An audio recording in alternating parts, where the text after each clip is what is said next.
Joining us now on the Deseret First Credit Union hotline via Zoom is the voice of the Cougars, Greg Wrubell. Greg, nice to have you back on the program. Happy Tuesday. How are you? Good to be back with you. Happy Tuesday to you guys. Let's go. Can we talk about Professor Wrubell right now? So you actually teach a class and have given finals or a project. Is your class hard? Well, whether it's hard or not, I guess depends on the student you talk to. But we had great students this semester, and they all got really good grades. The semester has ended. I still have to post grades at some point, but the hard work is done. Yeah. I feel like we should wish you congratulations on surviving the semester of this COVID year. Incredible stuff. Do you wear a bow tie when you teach or anything like that? Yeah, horn-rimmed glasses. The students.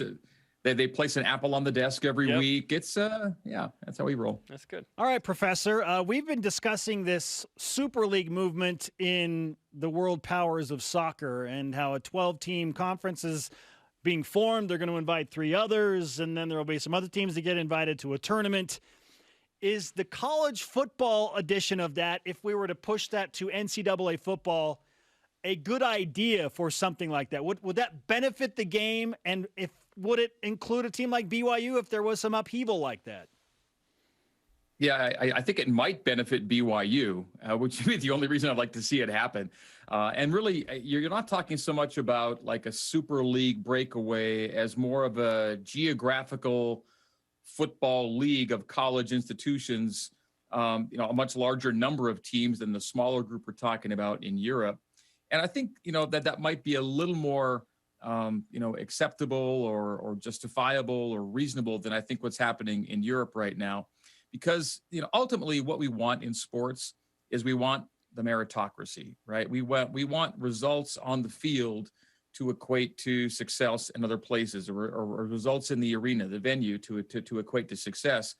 And when you're just automatically granting and you could argue that's what the P5 is an automatic granting of inclusion. But, there's still competition between P5s and non-P5s.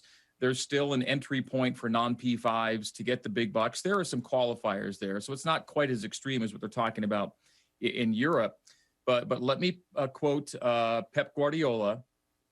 And when he talks about why he doesn't like the Super League idea, he says, sport is not a sport when the relationship between effort and reward does not exist. It is not a sport if success is guaranteed or if it doesn't matter whether you win or lose. And I think as in America, we grasp onto that a little more tightly than what I think is being proposed right now in Europe. And we just kind of want that idea of meritocracy to still exist to an extent in our culture. Yeah, Pep Guardiola, the Manchester City manager there. Nice. So when we talk about BYU in this world and liken it to ourselves, we were discussing, Greg, is it more likely for BYU to get in with the big boys, Power 5, or if there was something new, if it went that direction, under the current construct, or would it have to be blown up for BYU to have a better chance? Yeah, I think the latter. I think it would kind of require a redrawing. And you kind of outlined some of the areas, Jarom, already that have proven problematic for BYU in past P5 flirtations. I think you would almost need a separate entity, a withdrawal to an extent from the NCAA. And basically, it's a football league of collegiate institutions. And it feels more geographical. It feels more NFL-ish, and it feels more sport-centric. It's a sport decision, not an institutional, philosophical, crossing all sports decision. It's a football call. If you're making a football call in America today, you call BYU. You just do. Yeah. If you're having to address the myriad other issues that come with P5 inclusion, from presidents and board of regents to philosophies and virtues and values, it's a much muddier situation.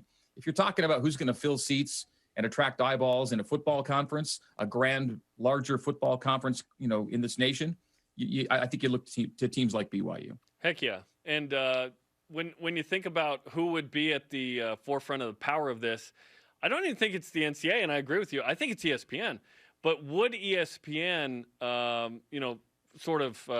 stiff arm the NCAA in that regard, because they do have a relationship in not just football, but a lot of sports, obviously, to where it feels like if this happened, that ESPN would be at the forefront of it and want the rights to this. So I wonder, and again, we're just postulating based on what's going on in Europe, but we're also postulating on how BYU can get involved with the big boys. So how would that even happen as we just think out loud? Well, yeah, and it's not totally pie in the sky. I think a lot of people have been public about the fact that there might be one more seismic shift still to come in college football. Beyond the past, conference affiliation changes we had, there's the thought that, and what's happening with the NCAA lately, feels like it's pushing more that direction, that it could require a separation, for the football playing powers to kind of get what they want in this thing. And so I don't think it's crazy talk to think about some kind of redrawing and some kind of true organizational schism that allows the NCAA to still maintain control where it feels it needs it,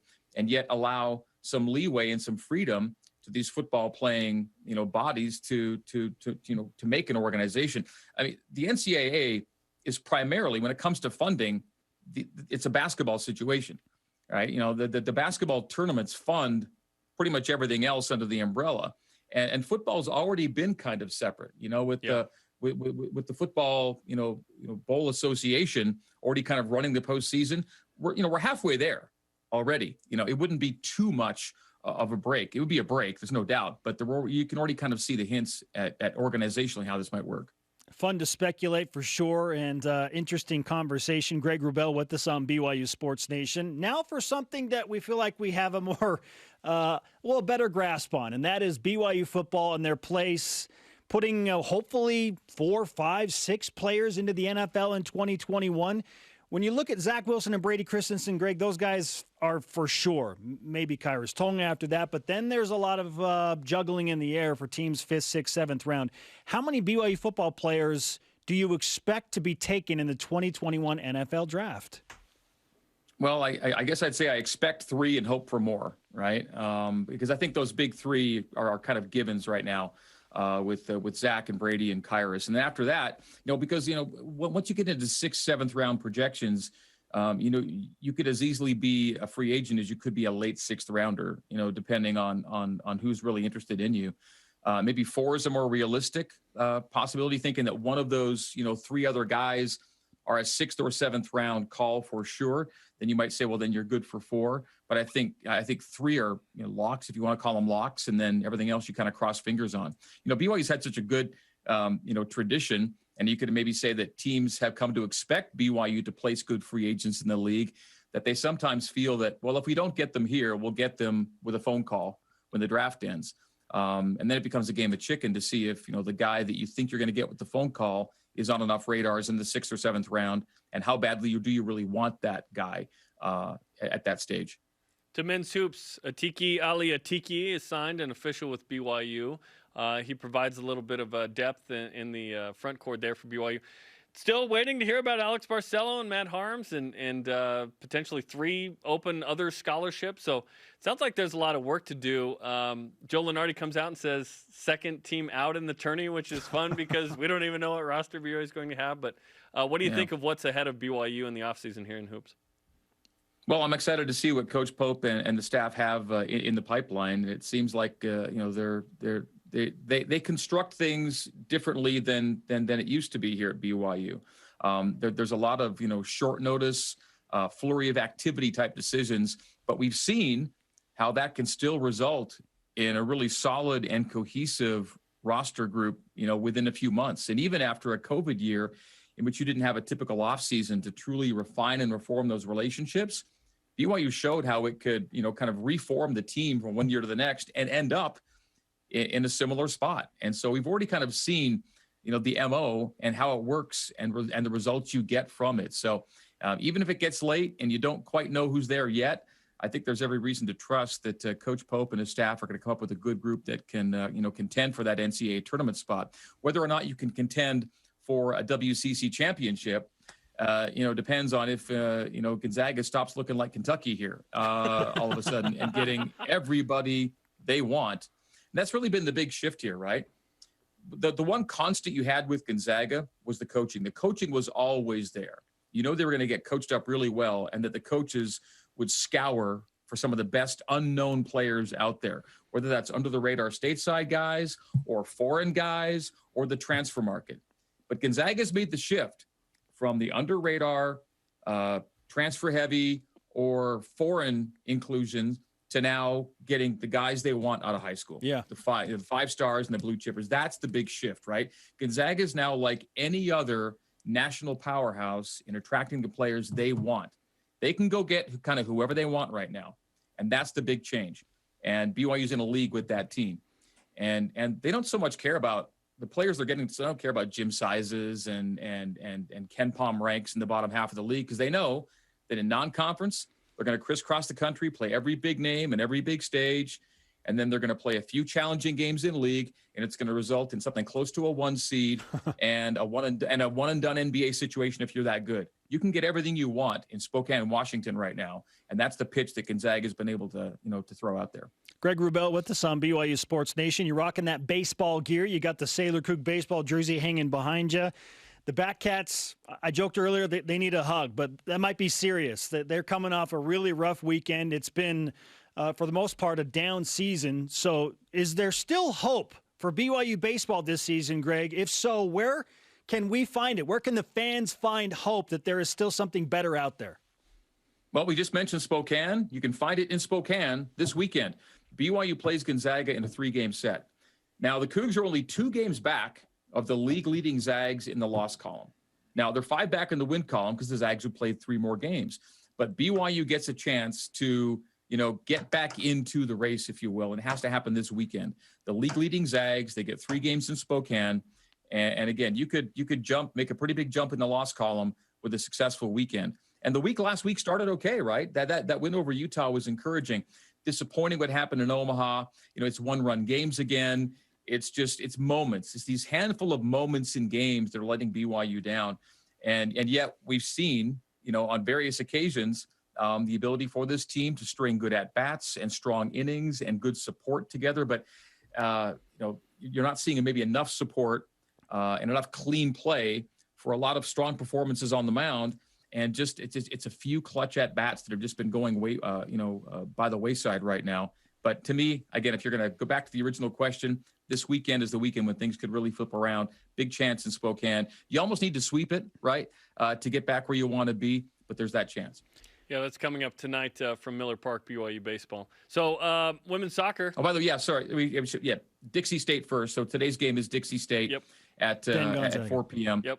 Yeah, Gonzaga on the weekend. Just promoting TV and radio, baby. And then you have women's soccer, 12 seed. That felt like a good number. Typically in the NCAA tournament, we're kind of jaded on what happens with BYU teams, but that felt like a good number. That felt like a fair seed. Yeah, it felt like a respectful approach from the committee for what BYU was able to do here in the spring season.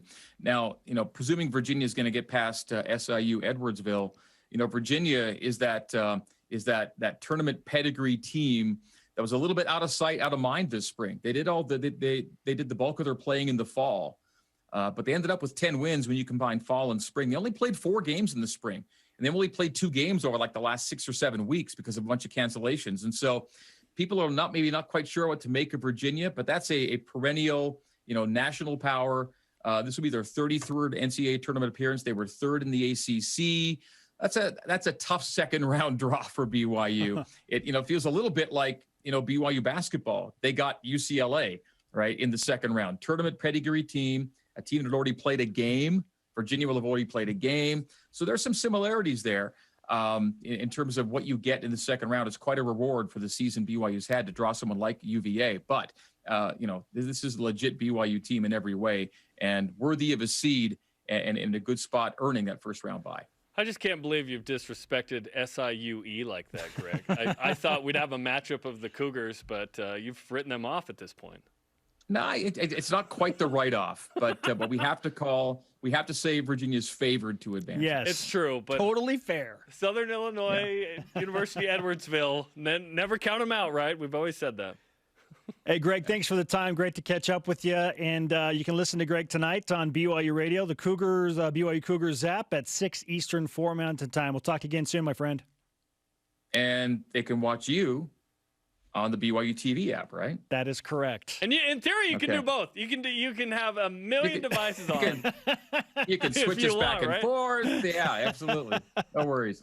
Okay, I'll see you at the ballpark later on. Thanks, guys. Sounds good. Greg Wrubell on the Deseret First Credit Union Hotline. Deseret First, you know why, we show how.